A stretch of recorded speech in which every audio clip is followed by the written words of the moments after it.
Welcome back to Paul and Benny. I'm Paul, and today we're making my most requested cookie. They're nothing difficult. They start off with a cookie base, much like many other cookies, but a couple twists, a couple extra elements. Take these over the top. You're gonna love them. Let's do this. I'm starting off our recipe with some very typical ingredients. Got 1 cup of granulated sugar. This we're gonna add 1 cup of brown sugar.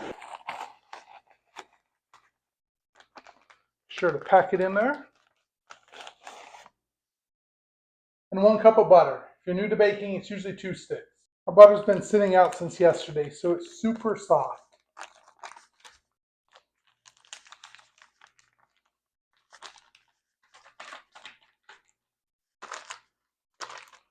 No butter left behind.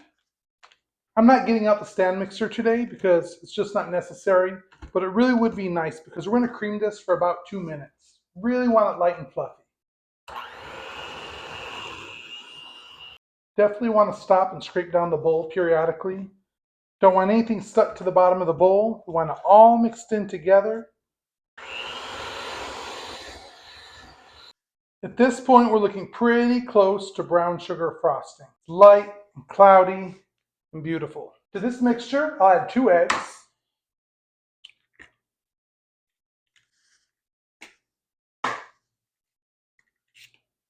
Eggs look good.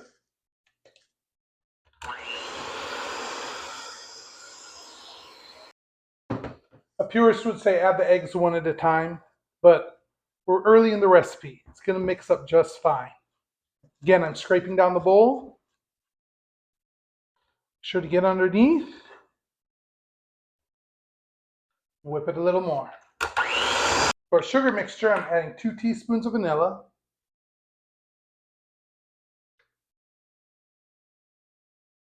And a teaspoon of salt.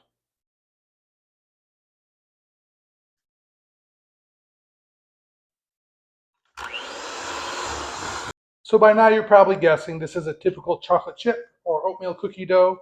And if you guessed oatmeal, you're correct. But I didn't want to say it's an oatmeal cookie at the beginning because it doesn't just taste like a traditional oatmeal raisin. There's nothing wrong with regular oatmeal raisins. I love them. They're delicious and they have their place. But you know, when you're trying to do something special, I feel like this is the cookie. I'm going to move this wet bowl aside and grab a new bowl for our dry ingredients. Quick note, when I added the salt to my mixture, I did a teaspoon of salt, which sounds like a whole lot for some cookies, but I'm using sea salt, which is way less salty, way less strong than traditional table salt, like iodized salt. So if you are using iodized, I'd only use half to 3/4 teaspoon. I still go heavy on the salt, but I wouldn't use that much unless you're using sea salt. I'm going to start with 2 cups of sugar. I'm going to start with 2 cups of flour, and I'm just fluffing it up a little. It's almost time to refill here. I know people say measure, I know they said level, I know they say all these things, but I'm sure if I fluff it up and I don't pack it, I'm not going to get too much. You can measure if you want, I'm not against it. But for the sake of time, I'm doing what's been done for millennia, and I promise they're going to be delicious. Now I need 1 teaspoon of baking soda, 1 teaspoon of baking powder, half a teaspoon of cinnamon. If I was making traditional oatmeal raisin cookies, I'd go way heavier on the cinnamon, but just want a little hint today. We've got some other flavors I want to stand out. I'm also going in with some cornstarch or tapioca starch, which really helps lighten these up, give them a wonderful texture. So a teaspoon and a half. We want all of our ingredients well distributed, so I'm going to whisk it for just a moment. At this point, the cookies are nearly done except for baking. We just have to incorporate our favorite add-ins. Also, if you're still watching at this point, this would be a great time to hit the like button. Give us a thumbs up if you would. That helps our channel grow. And if you like easy, delicious recipes, this would be a perfect time to hit the subscribe button as well. So the dry is well incorporated. I'm going to add it to our wet.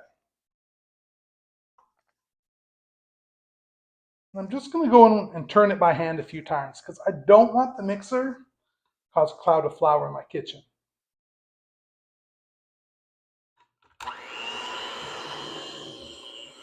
We're not mixing a whole bunch now that the flour's in there. To this mixture, I'm adding 3 cups of oats, which sounds like a lot, but this is a lot of cookie dough.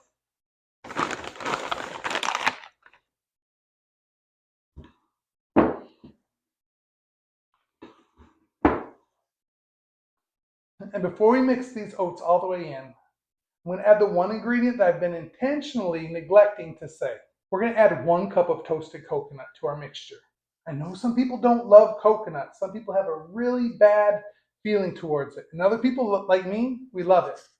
But the coconut's toasted, so there's going to be no stringy feeling of paper bits between your teeth when you eat these cookies. It's not going to taste like suntan lotion, like artificial coconut flavor. It's just going to add a nice, warm, sweet toastiness.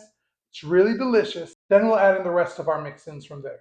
I toasted this coconut yesterday, and it's super crispy, beautiful, and golden. Okay, a little more is not going to hurt, right?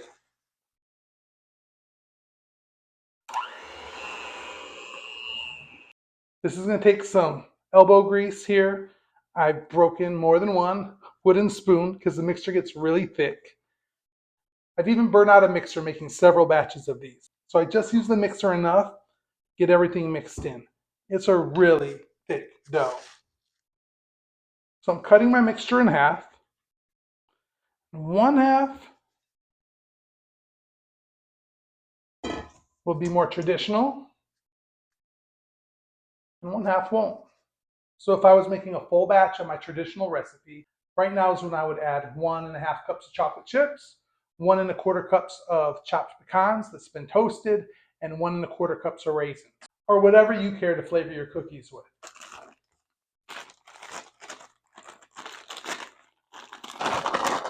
About 3/4 cup chocolate chips, and our pecans. Walnuts are equally delicious in here. Almonds, pretty much whatever you like. Now the recipe says to fold your mix-ins into the dough, but I've never found that to be very easy. The best thing I can do is go into my hands and ever so gently just turn it over on itself. I don't want to knead this. I don't want to over mix. I just want to get the add-ins added in. I'm going to add about 1.5 tablespoon size balls of dough. Make it round, sort of in a disc shape. A little pat. Out of all the desserts in the world, I think the humble cookie is my favorite thing. I mean, I love cakes and pies, don't get me wrong. I mean, I could eat them every day. But cookies, I could eat several times a day. And now for my special edition cookies. As if the last ones weren't over the top enough, I've got some pineapple tidbits here out of the can that I have dehydrated in the oven for a couple hours, around 2 to 225 degrees. You can see some of them got a little bit browned, a little bit charred. It's okay, it's just flavor. But we don't want to add moisture to our dough. So I've dried them out pretty well. They've decreased in size by about half. And the flavor's intensified. Keep in mind, if I was doing a whole batch of pineapple coconut cookies, I would have used 2 cans. By the way, if I didn't say it, the full recipe is in the description below. So I'm just going to stir these in without trying to crush them. Which is a little bit of a challenge because the dough is so thick. Just get them started with a spatula. And then use what the Lord gave us. One thing I love to do around the holidays is take these pineapple oatmeal coconut cookies and dry some maraschino cherries in the oven. Same way I did the pineapple, and add them in as well. I take them over the top. I know they're extra sweet and decadent. Put a little powdered sugar glaze over the top. They're beautiful. They're super Christmassy. But this way, minus the cherries, pineapple, coconut, delicious flavor, hint of cinnamon. Super springtime, fresh, summertime. I think these are perfect cookies for Easter.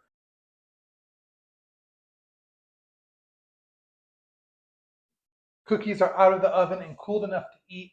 And I must confess, I've already had like 3 of them, maybe more, which is why I don't bake cookies often. And when I do, the trick is to get them out of the house right away. Keep a few for treats, but we don't keep dozens of cookies just laying around. The pineapple coconut are so delicious. It's totally unexpected. It's not what you think of when you eat an oatmeal cookie. And I like to add a little bit more toasted coconut, just before forming them into balls, so you have a little bit of texture there if you like it. If you don't have to. And then, of course, the deluxe ones. These are the most requested. Toasted. It's the toasted coconut, toasted pecan chocolate chip cookie. And guys, these are absolutely delicious.